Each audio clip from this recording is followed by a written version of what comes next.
get a sense of who I'm talking to.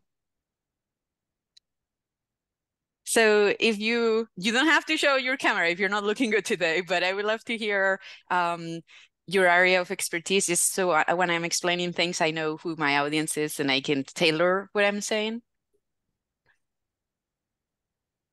I'll go. I'm Rebecca. I'm in applied human sciences, but specifically child development and early childhood education. Awesome. Thank you, Rebecca. Hello, I'm Vix Chandra. I'm in Applied Engineering and Technology, also CSIT. I teach in the electronics area. Thank you for running this session. I'm eager to hear your thoughts about it. Thank you. Welcome. I'm Jim Larkin, exercise and sports science. Cool. Very diverse group. My name's Aaron McDonald. I'm in Health Services Administration, and we're actually transitioning a lot of our classes onto eCampus right now. Wow, big task.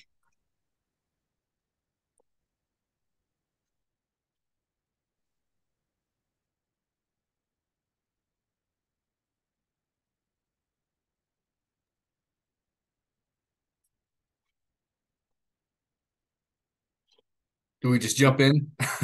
Yes, people are coming in. So it was just more, this was just it's not formal. It's just, I would like to know who I'm talking to generally, just to kind of what I'm saying, know if it makes sense to the people. So yeah, jump in. Yeah, I'm Trent Garrison. I teach geology and geography.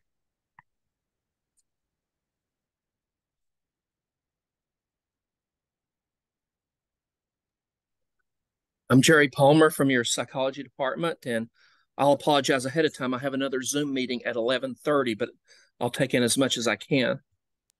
Thank you for being here. Yeah, I see some faces of people I know. So what do you think, Chris? Are we ready to get started, or how are we doing? Absolutely. Sara Incera is assistant professor in psychology. And one thing Associate, I made it. Thank you. Sorry. Let's update the website. Give me access. I'll update it now. One thing that really strikes me about her, the way she comes across, and one reason why several of her courses online are exemplary, but this one in particular, she had cause to help me with as I was progressing through some of my doctoral work, and had a couple of student meetings. And what you'll notice is that the flow and sort of the rapport she has with students online, like, it's palpable. You can kind of get a sense of their enthusiasm and interest, and sort of a professional relationship she is already building with these students. I think it's a very powerful thing, and I can't wait to hear what she has to say and relative to her thoughts about online teaching and learning. So take it away, Sara. Thank you.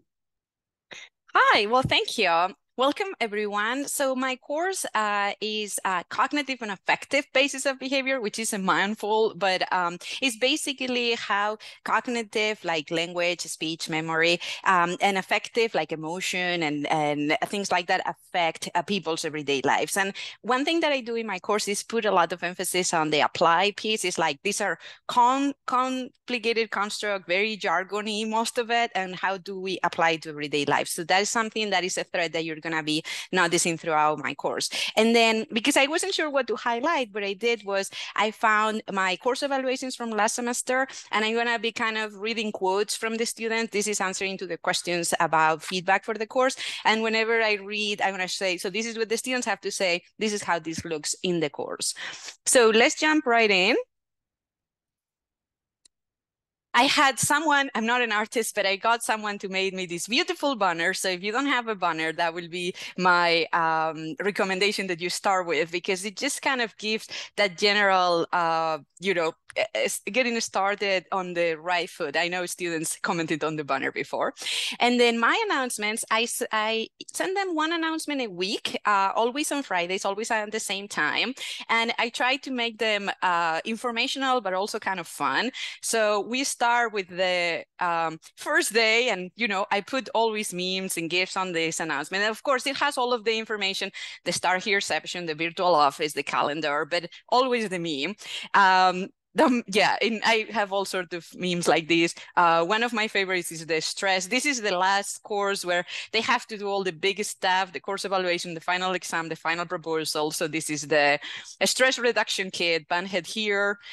You know, just adding, I'm giving them a lot of serious content, but I love adding these little kind of nuggets of fun, and they all comment on that. And that's something they remember. They remember the memes, and they remember when my dog Luna pops out in my videos. Those are two things that they all commented on.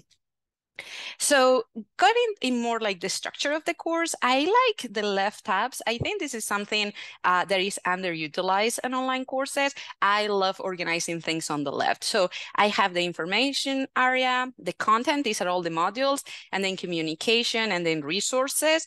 And the resources is basically all the default things that the university gives you. But then the information, I'm going to talk about that quite a bit now. So the announcements is where you land, where I just show you. But then within the Start Here section, and I'm going to start with the quotes here. One of the students wrote, the initial overview for the course and each unit provided by Dr. Incera via pre-recorded video was invaluable. Although brief, these discussions provided direction for the course, each unit to guide the arc of learning. These are graduate students, they write very well.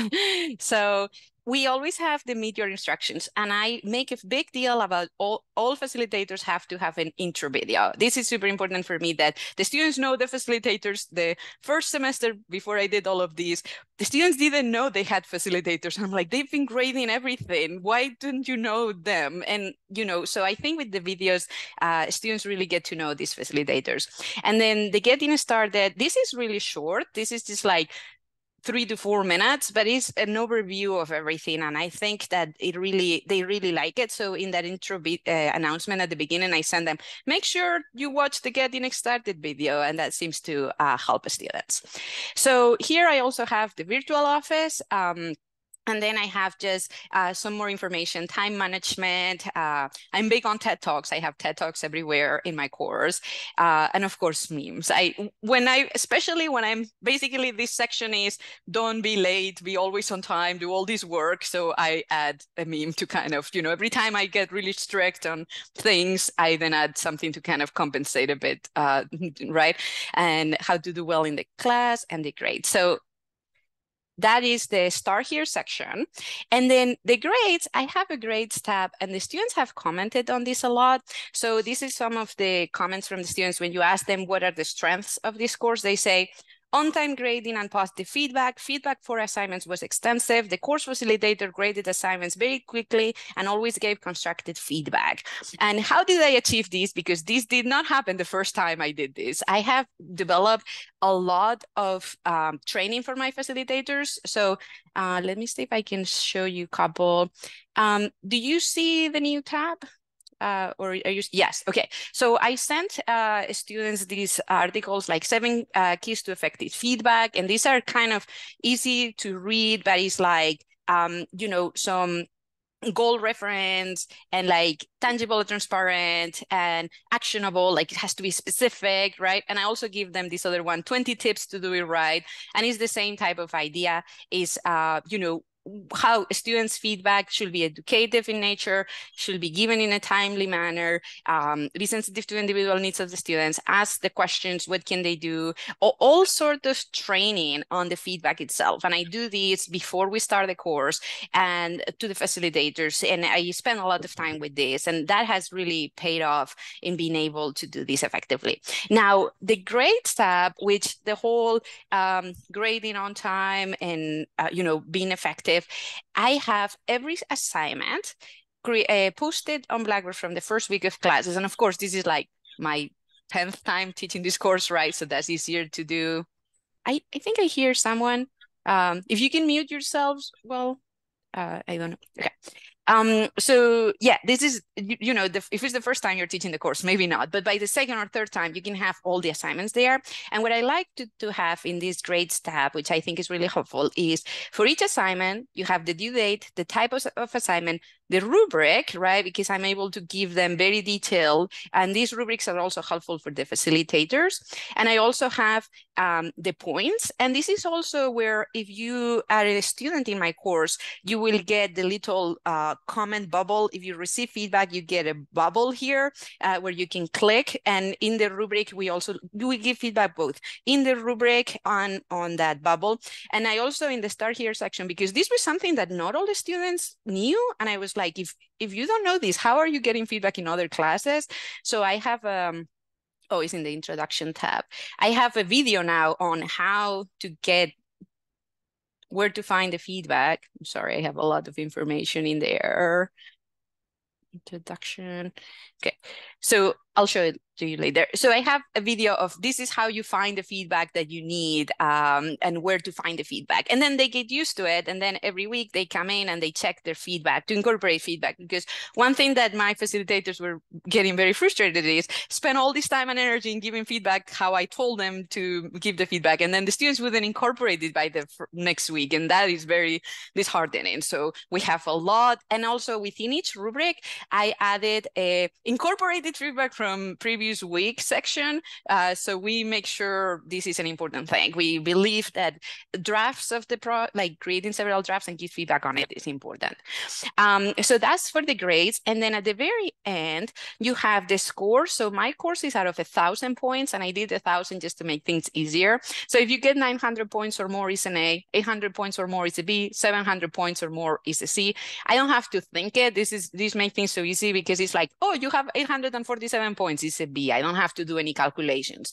And then we also have the grades tab, and the grade and the score are exactly the same, but one is the number, so 350 out of 1,000, and the other one is the letter. And that letter is the one that I automatically submit to EKU Direct, so that makes things easier, right? So to give you a sense from the instructor point of view, within the full grade center, and of course, right now, I don't have students here, well, my preview user, but these are all of the assignments, and you can see how all of the assignments are there from the first day. And then I have the score, which is out of 1,000 points. You can see how that's 1,000 points. And then the grade. And the grade, it has to have, see how the grade has this little check mark? This is marking it as external grade. This is super essential. And also, the quick call of information is a letter grade, is a letter. The display, right now I don't have any example, but this will be A, B, C, or D. Very important. If you have the default, the grading rubric, the grading schema is calling here.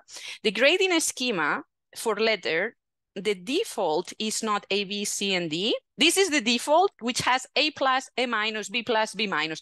Change this, because my first semester, it had all these pluses and minuses. And when I tried to submit directly to EKU Direct without having to do anything, it will freak out, and I had to change everything manually because the pluses and minuses was breaking the system. So now I have the other one, hopefully, okay, this is it. So now I have the correct one, which is basically 90 to 100 is an A, 80 to 90 is a B, right? Like this is A, B, C, D, or F. And this one, if you select this one, then you're able to have this grade here that the students, and the nice thing about having it here is the students see it all the time. So as you grade things, the score and the grade automatically update. You don't have to even look at it or touch it.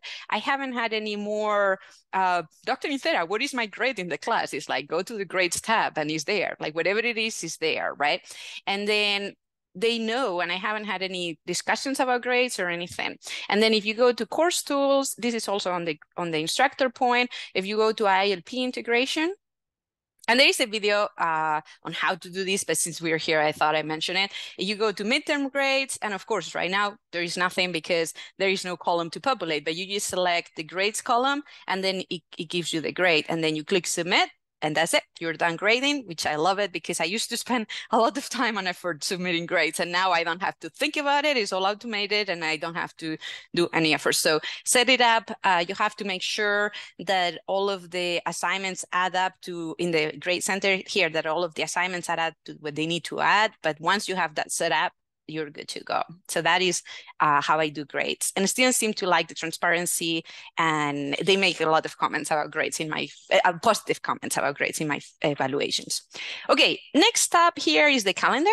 This is just a link. The Blackboard creates this automatically. When I first discovered it, I was blown away.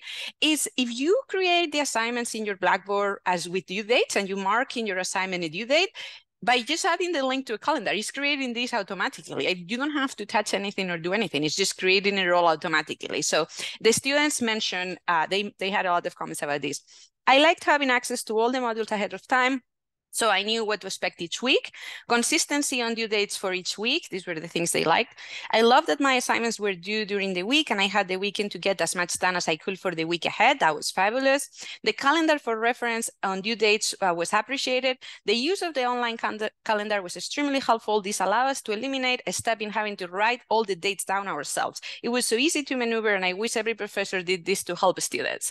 So if anything else, add the calendar link. If you don't know where to find it, if you go to tools, down here in the course, not content tools, there is a place to add tools here, and then you can add the calendar link. And this is basically what it does. It populates all of your assignments that you already created. It just puts them here. Another thing that I've learned with this calendar that is very useful, if you copy a course into a new semester, the new semester, sometimes when you have to change the due dates manually, if you have to go to each assignment, then you have to click edit and then edit test options and then change the date and scroll down, and it's extremely annoying.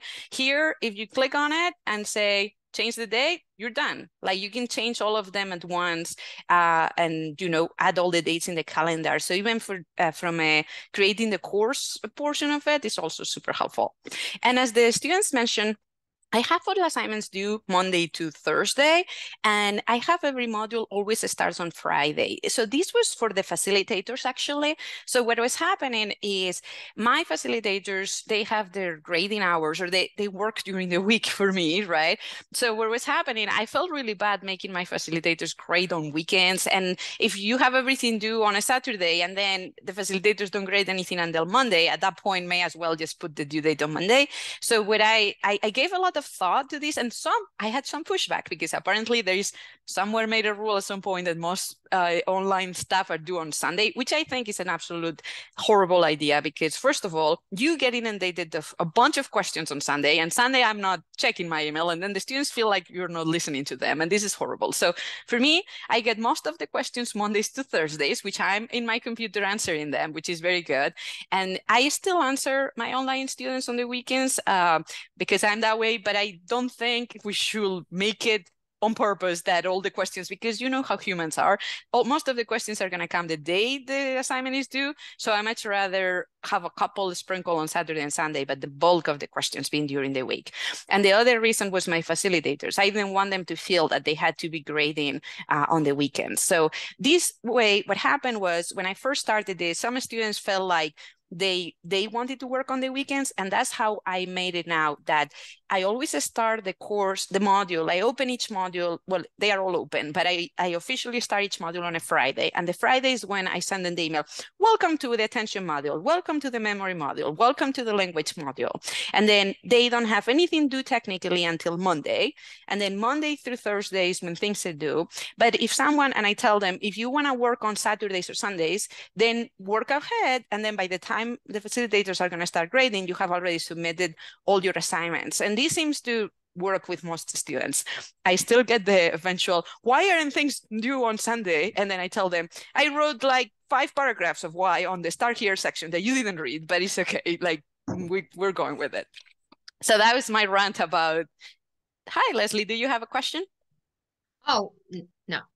Oh, okay. You can mute yourself then. Sorry, it pops up in my thing. Okay, perfect. So that's the calendar, and that's all the information, and that's probably the most different. I imagine the rest of the things I do, most of you also do, but that was something I wanted to highlight, because the calendar in particular, I've gotten a lot of feedback from students saying how helpful the calendar is and how nice it will be if everyone did the calendar. Okay, so in terms of the modules, yeah, go for it. Could you share some of your rubrics? Because that's an area where I have trouble creating or using them. So I just want to see how you are using those. Okay, if I click on them, do you see the pop-up, or do I have to share screen for the pop-up specifically? Do you know, Chris? Let me share. You'll have to share it. The pop-up, you didn't, do you see it right now? No, No, you'll have you to don't bring see it back into the main window. Okay. Drag it over. Okay. Oh, there it is. Yes, because I was sharing the rubric before, but you weren't seeing it. I'm sorry. Okay, so this is my introduction rubric. And most of my assignments are 15 to 20 points, because if you have 1,000, that's kind of how it breaks down. But this one is the introduction, so it's a little larger. Now, I've learned that 4 or 5 tabs is what you want. I started very ambitious, and I had like 20 points, 20 tabs. And then my facilitators were like, basically they were just overwhelmed with so many tabs. So I've learned that 3 to 5 things is as much as people can handle. And if one of them is feedback, 3 key things. And then the 4th in most of my assignments is 3 things that I care about. And the 4th is did they incorporate feedback from the previous week? And then this is the introduction video. So this is kind of like, they tell me about themselves. So I want to make sure they tell me about their origin story. They tell me about their goals, and they tell me about themselves. And then I always have a couple. So in this case, it's creativity and clarity. In other assignments, it's usually format, like grammar, like APA style or English grammar, things like that. Usually the clarity one in this one, because this is a video, will normally be grammar, punctuation, things like that. And then the creativity piece in here is usually where I put the feedback. So I usually look for 3 things in each that looked at. So that is one. Let me see, because since I have to do this one at a time and then open it up. Oops. Okay, so let me close this one. So let me show you, for example, for the video. And then I have to go back and share screen again, and now find the rubric detail again. Do you see that one now? Okay, so can you see the video rubric? Yes, okay, perfect. So yeah, so the top part, absent, beginning, developing, competent, accomplished, that is 5. That can be 3 as well. I have 3 in other courses. These are graduate students, so I will a little more detail, but within my undergraduate classes, it's usually not present, meet expectations, exceed expectations type of thing. And then here, again, 3 things that I care about: clarity, synthesis, and application. And then, like word limits, that's the formatting one, and it's useful. And that's a little bit of how I structure most of my rubrics. I try to think of 3 things that I care about, and then formatting and something else, right? That's how I go about it. And then my undergraduates are more like a 3x3 or a 4x4, and my graduates are a 5x5 rubric, but that's about it. Now, super important, something that I want to emphasize is that, let me go back to the main page.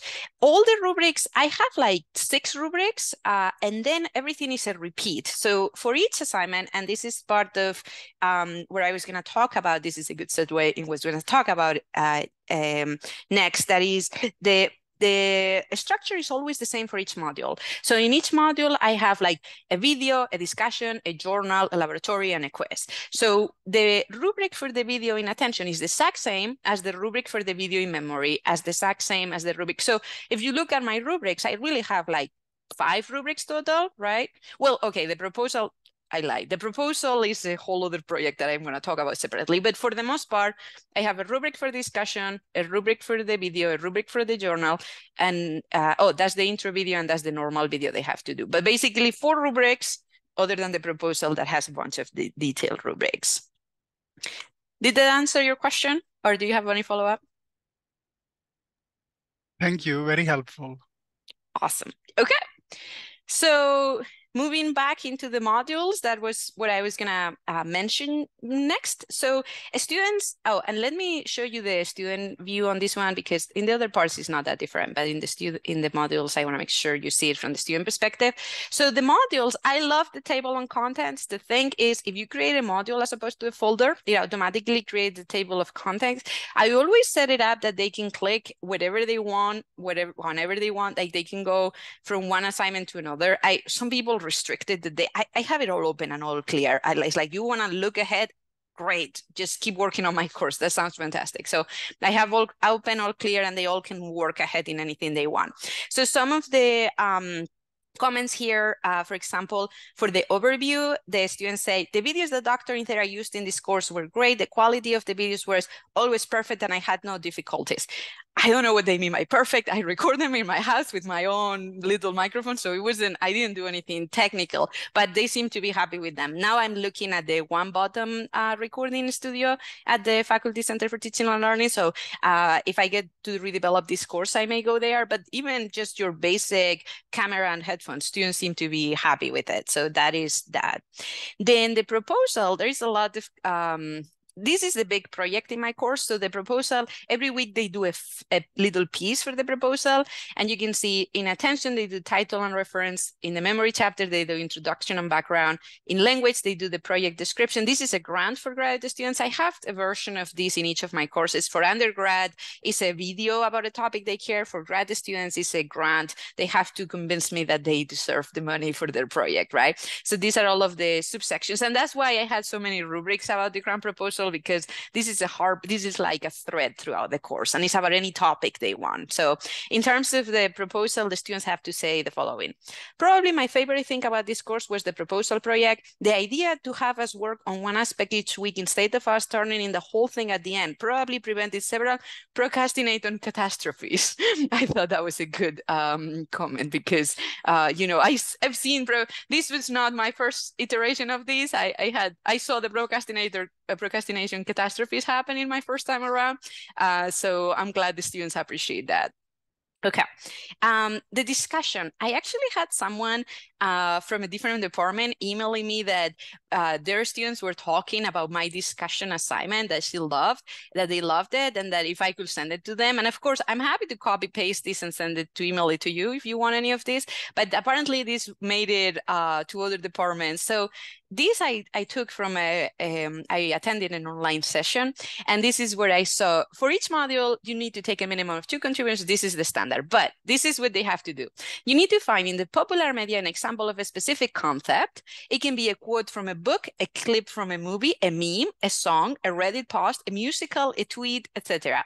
Anything you want, and they have to explain the connection. This has been absolutely hilarious. First of all, the connections, because a lot of my course is kind of hard, right? And the fact that they have, there is some edge enhancement, which is a very neuronal stuff. And they have this meme about it. And sometimes they create their own memes, and they have found songs that the lyrics of the songs say things about memory and attention. And they do this every week for each of the topics. This has been so much fun. And it's also so nice to grade, because, I got this I created when I got bored of the stereotypical summary of the article or whatever. That was kind of like, okay, we're not learning anything here. And with these, the connections they are making, the applications and the everyday life, it's been just so much fun and so interesting. And the deep thinking, for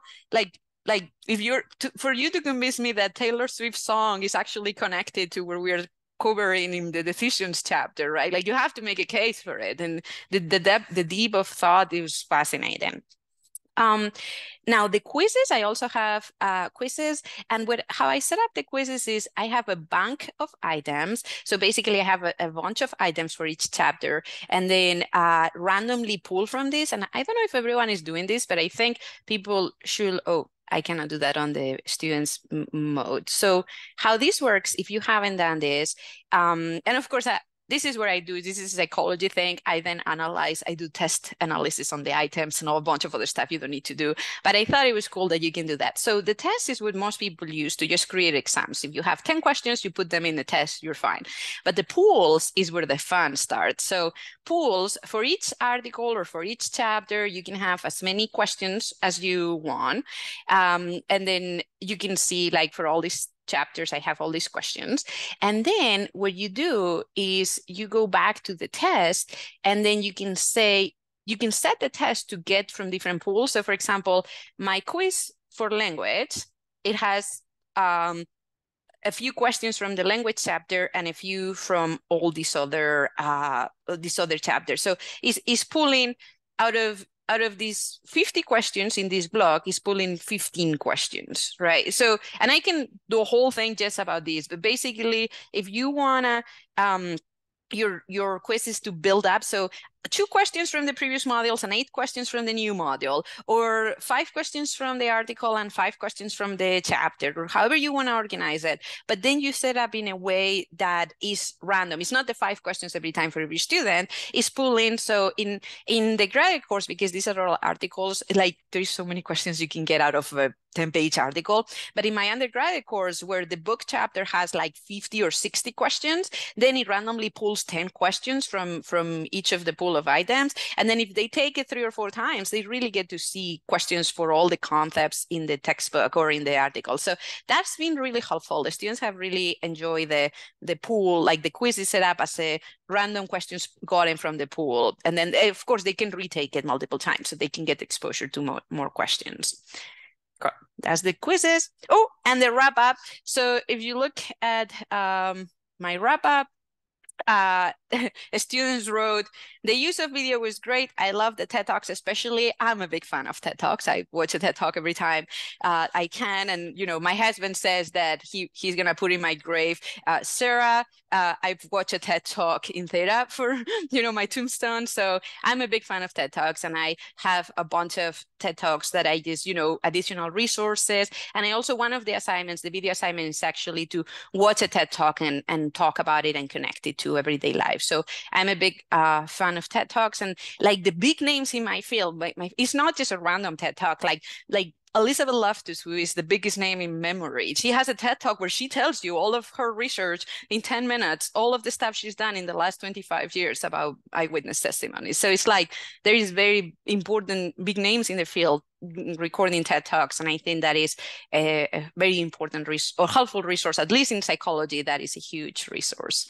And that's all the comments that I had from my students. And that is all the share that I had, but I'm happy to answer any questions anyone may have.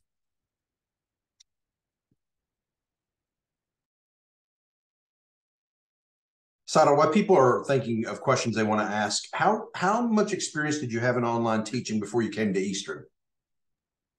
I had a course once and there, you know, and that's the only thing I remember from that course is they recommended modules, because I remember when I first came here and everyone was doing folders, and I had this course in which they all said modules are important. That's my memory of it. But I had one course, that's it, because my first summer at EKU, I had already taught one of the classes online, and that was my first time ever teaching. Now, I started with a shell from a previous faculty member, so that was super helpful. Like I didn't start from scratch. They copy pasted her course into mine. So my first iteration of the course was basically her course. And then from there, you know, I took it from there. It's just amazing to me because I've been helping faculty a long time, been in this space a long time, and in not that many years you have such a mastery of the LMS, and not only the tech pieces, but what's important to you, your workflow.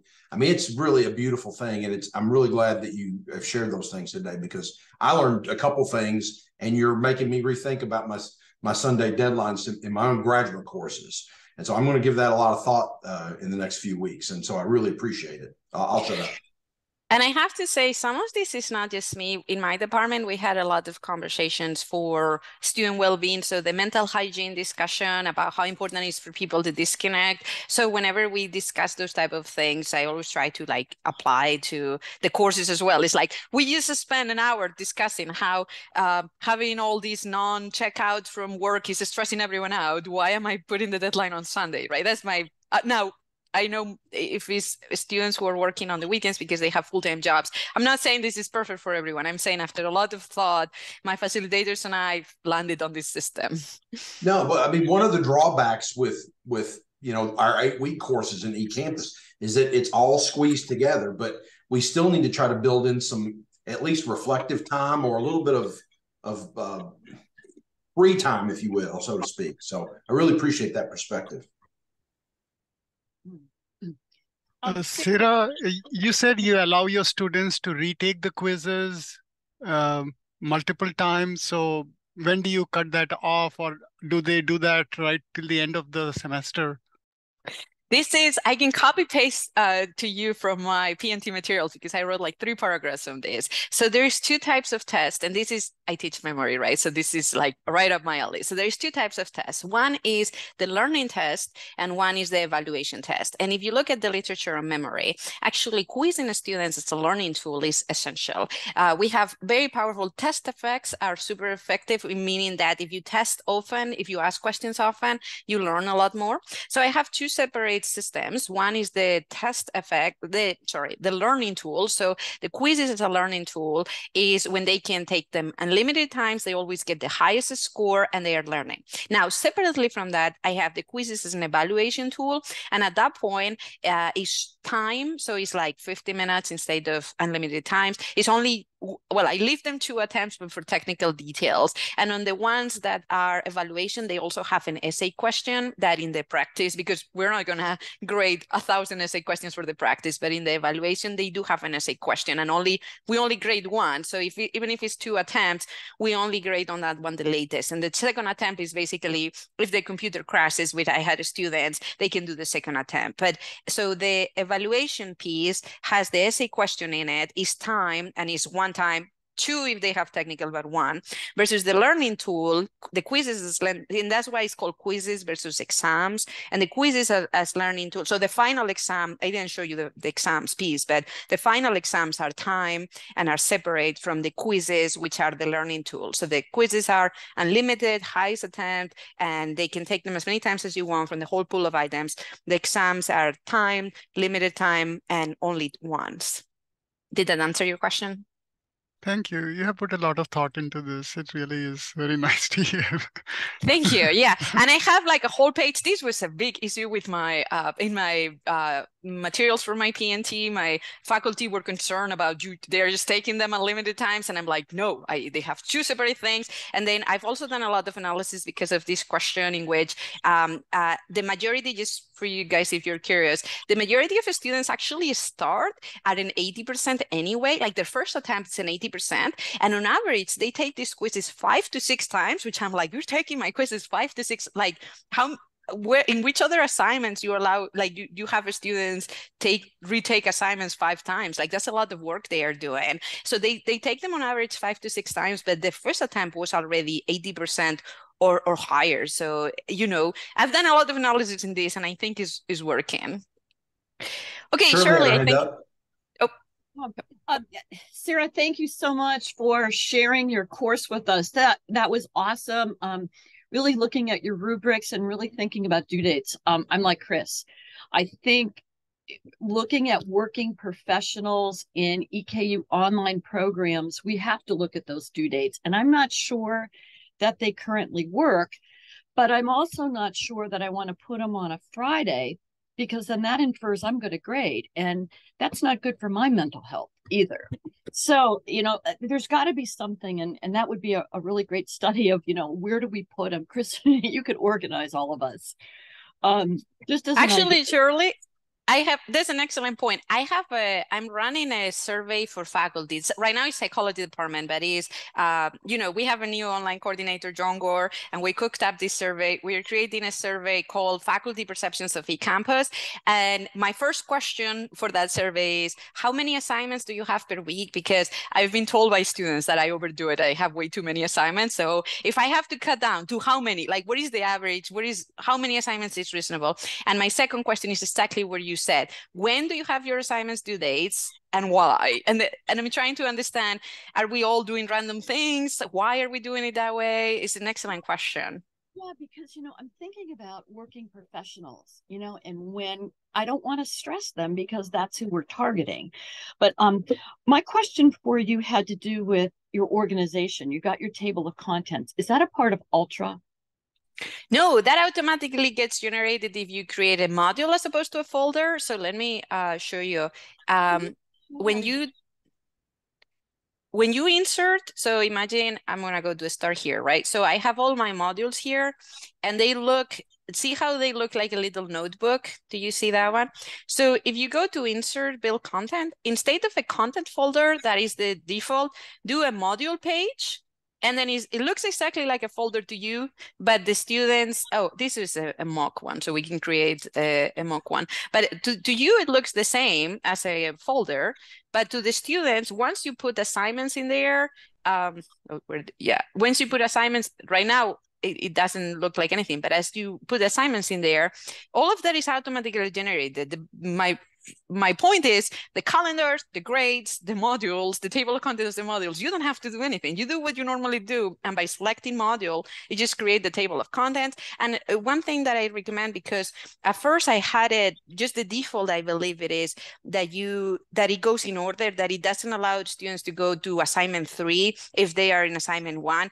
And students got really frustrated with that. Like they were like, I want to do the lab before I do the journal or whatever. And they got really frustrated. So remove that, whatever it says, click. Maybe now the new setup is not that way anymore, but remove let them click on whatever assignment they want in whatever order they want. That's something that I got feedback from a student, but beyond that, it should just be created automatically. Well, this was really helpful. Thank you so very much. Happy to help. Okay, so I had another question on the chat. So Leslie, do you create this question or import materials from publisher? Both. So on my undergraduate course, there is a big pool of items in my courses, and I pull those. On the graduate level, a lot of the articles, I choose new articles I love new articles. So every other semester I find new articles. So I create questions for those articles. And sometimes it's hard. Like I have a minimum of 10 on most of them, but sometimes like if it's a short article and they found they compare 2 groups and said one group was better, it's difficult to ask 5 questions that are relevant about it, but I try my best.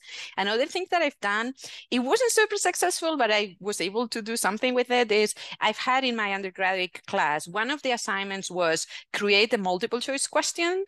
And to be fair, like maybe 80% of them weren't very good, but there was a 20% that were good. And some were even funny. I remember one about a research methods course that I teach, and the students created a question. It was about histograms, which is a graph, and they say histogram. And one of the 4 options was the latest app on Instagram or something like that, which I just thought was, it was of course a not important multiple choice option, but I thought the students added some finesse to it. So I've done it all 3 ways. I've created questions myself, I've pulled from the publishers, and I've had students creating questions. Does that make sense? Jim. I'm finding this very fascinating, Sarah. You've done such a great job with your course. And I like how you're integrating fun things into your course, that, it's a serious class, but you're making it fun and online, which it seems like that would be hard to do, but you've done it. I've got a question, and maybe this would be a whole new presentation that maybe Chris Daniel would have to do for us. But you briefly covered how you're in your grade center, all your grades that accumulate pop up to be a letter grade in a different column, and that really fascinated me, because you have students curious about their grade, and I just say, well, just add up all your points and divide by the total, and you've got your percentage. And that's multiple steps for them, and it's easy in my mind, but I just like how you do that automatically. And you briefly showed it, but maybe that would be a whole new TLI presentation for Chris Daniel or somebody to do, that I'd be really interested in watching in the future, unless it takes 1 minute. But I don't know. What do you think, Chris? Absolutely. There's several little tricks and organizational workflows you can create. You can have any number of total columns in the grade center for lots of different purposes. In fact, you can even have a dual display of a percentage and a letter, or a point total and a letter. What Sara has done is just broken those 2 concepts out, and she has the one column as the quote reporting column, which is a feature not many folks use, because at one point it was fraught to be able to get those linkages created. But in any event, there are lots of, it's an immense, the Grade Center is its own program, as far as I'm concerned. It's its own application. And Sarah is showing some mastery of that and using it to benefit herself and students. So yeah. I wanted to ask about the dual column because my understanding is the integration with EKU Direct is finicky. So Yes. if you have the dual column, and it's not just because even the plus and minus was messing it up. So if you have the dual column, can you still directly submit to EKU Direct? That whole structure is fraught. And before I ask anybody to rely on that, I would want Gene Kleppinger in IT and the systems folks to tell me this is how we want to set it up. It's similar to some other things that we use that are advanced, like SCORM, the ability to create a learning package and then have the activity in that package report to a grade center column. It's fraught and difficult in the same way. So we just want to be sure that we test that very well, and that we make sure that IT systems as well as Blackboard kind of vet our workflow with that, so that it can, once you've got it set up like you do, have it flow like be a one set of steps, and that does the grading for you from start to finish. Yeah. Another thing I wanted to add to that, Jim, that's a very good point. And one thing that this happened to me in the past, so I don't want it to happen to you. One thing that I wish Blackboard did that it doesn't do as of right now is when the due date has passed, it doesn't automatically put a 0 in it. It just leaves it blank. And I had to manually go and put the zeros in. So it would be nice if we put the zeros in. And the reason is what I do in those columns is a running total, right? And it needs to be running total. It cannot be the final total, because if not, when they have 200 out of, if they have submitted 2 things and they can only have 50 points so far, then they have 45 out of 50, which is an A. If you don't have it as running total, then it tells them it's an F, and it's an F and F and F until they have like 900 points or whatever, which is not good. So it has to be a running total. It cannot be the total.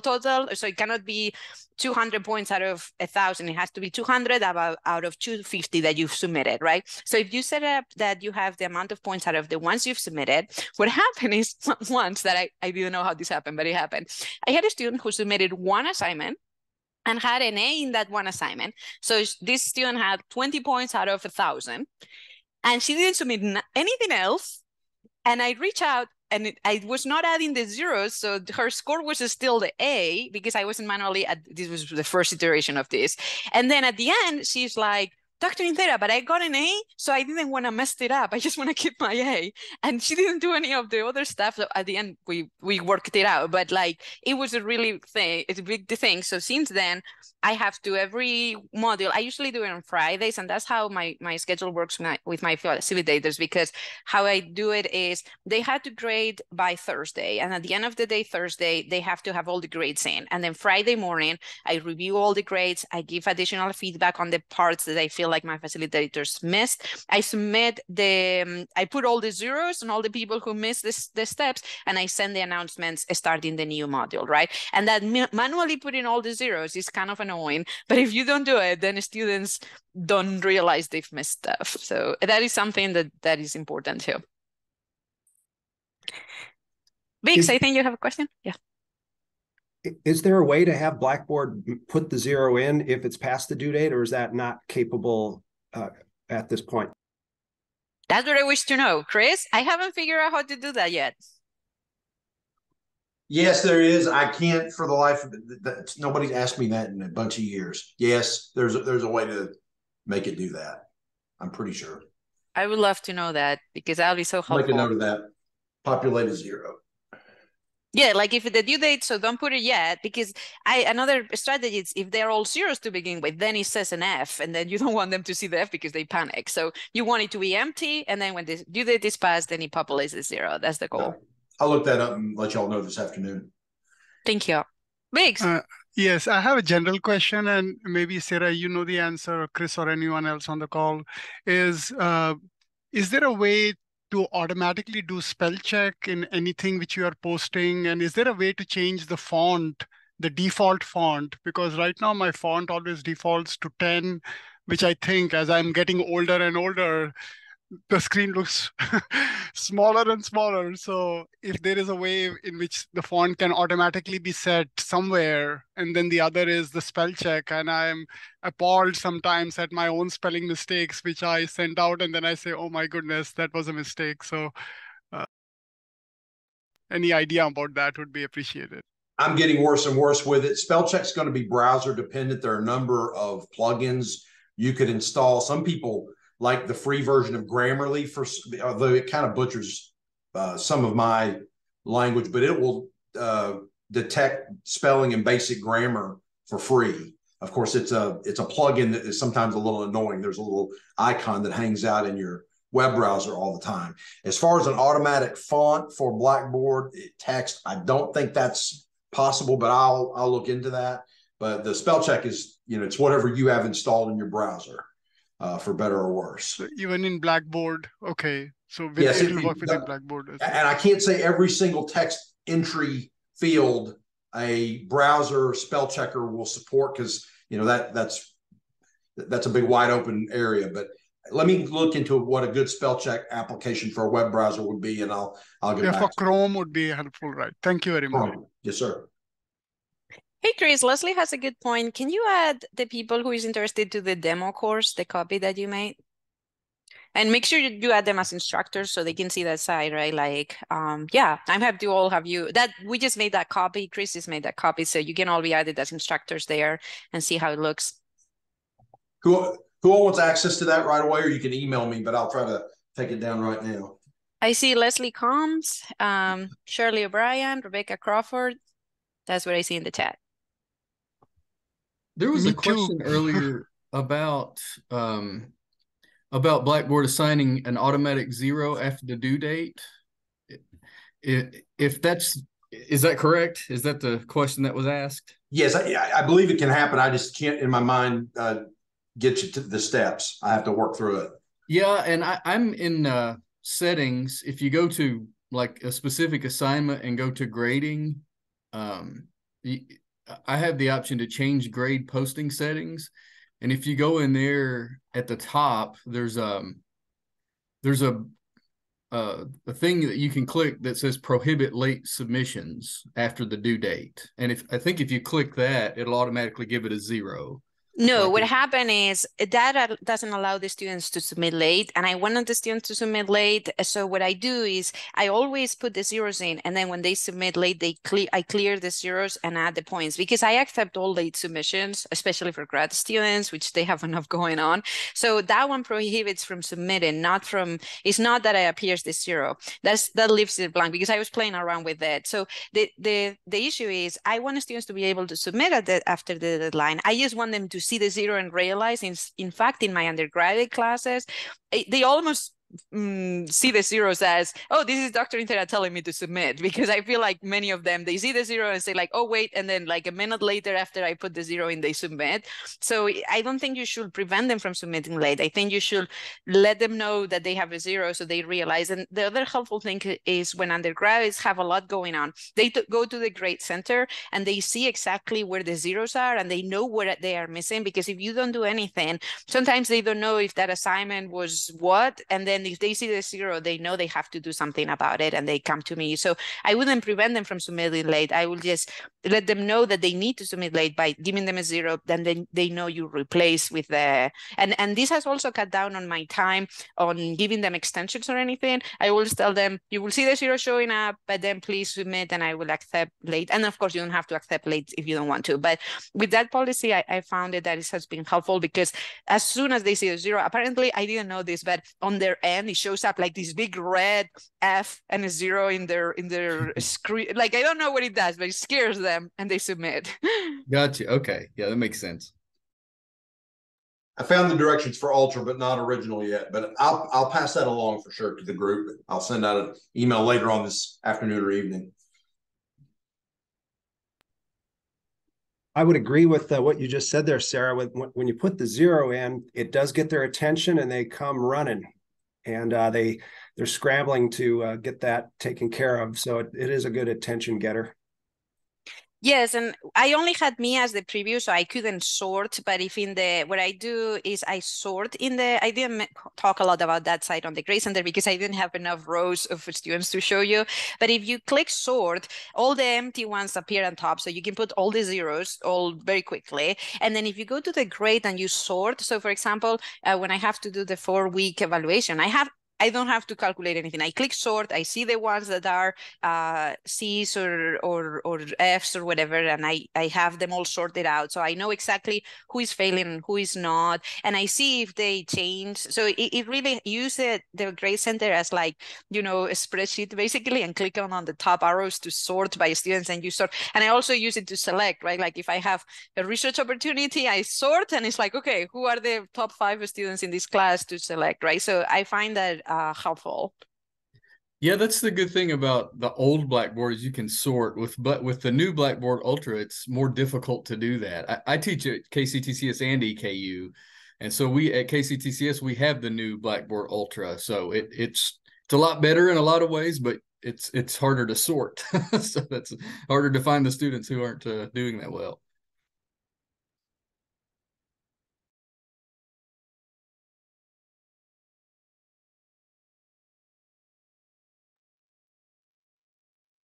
Oh, I have another question from Leslie. So when you make lecture videos, do you record yourself and a slide presentation? Also, what recording software do you use? So I've done both. So I usually try to do one or the other, and this is because I teach divided attention, and after 2 weeks on how divided attention is bad, I don't want to divide their attention. But the part about the course, I just have the course itself, and I have me narrating. So I just do a screencast-o-matic for the course, and I have myself narrating. And then the intro overview videos for the chapters, I just record myself, and I just did it as I'm doing it right now. I actually did it just in my faculty laptop with these headphones and this mic, and I'm just explaining. And I try to keep them under 10 minutes because all of our research on attentional span says that you should have less than 10. Like after 10 minutes, sustained attention declines, and people. And it's also not just the attention piece. There is also research, online design research, that says that if it's longer than 5 or 10 minutes, it just no one watches it, right? So I keep it short and brief. I don't do long lectures, but I do a lot of brief. So I do a little video for the overview of the chapter, a little video for the article, a little video for the how to do the proposal that week. So I do a bunch of little videos, and they're 5 minutes, most of them, if that makes sense.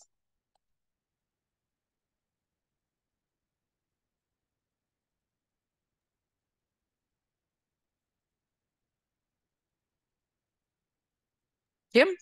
Does the literature show that it's better to see your face during a recorded lecture and see your face talking and your hands moving, or is it better to have maybe just your voice with PowerPoints and they can see pictures of what you're talking about?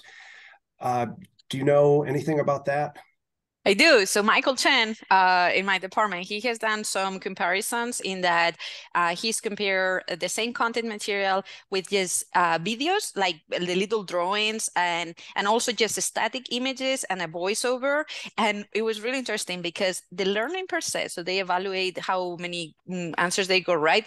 The learning per se did not change. So how animated you do it, whether it's a video, you're drawing the video, or it's a static image or whatever, that part didn't make any difference. What made a difference was on the satisfaction of the students. So the learning was the exact same, but the students reported that they liked more the video.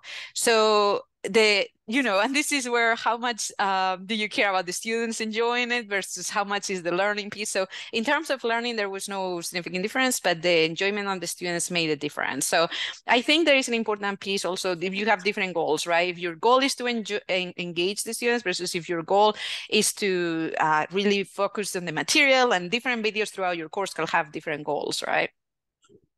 May I also add Richard Mayer's extensive multimedia research over the last 25 years. There are 3 principles, one of which is the image principle. And he's researched this very question, that a talking head video does not necessarily improve learning outcomes. High quality conversational tone of voice does. And when you marry text and images and voice so that they work in conjunction and do not repeat the same messages, that improves learning outcomes. Thank you.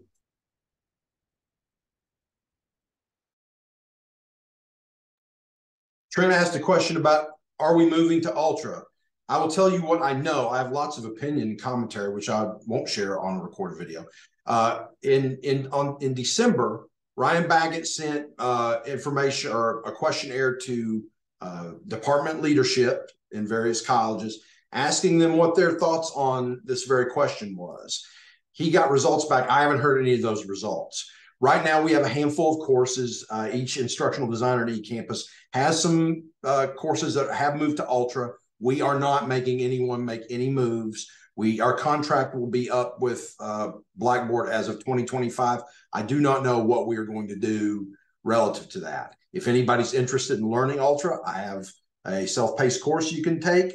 I can put you in a dummy Ultra shell, if you will, a blank Ultra shell, and you can play around. However, we can assist you, but we're not making anybody do anything as far as that goes, as far as I know.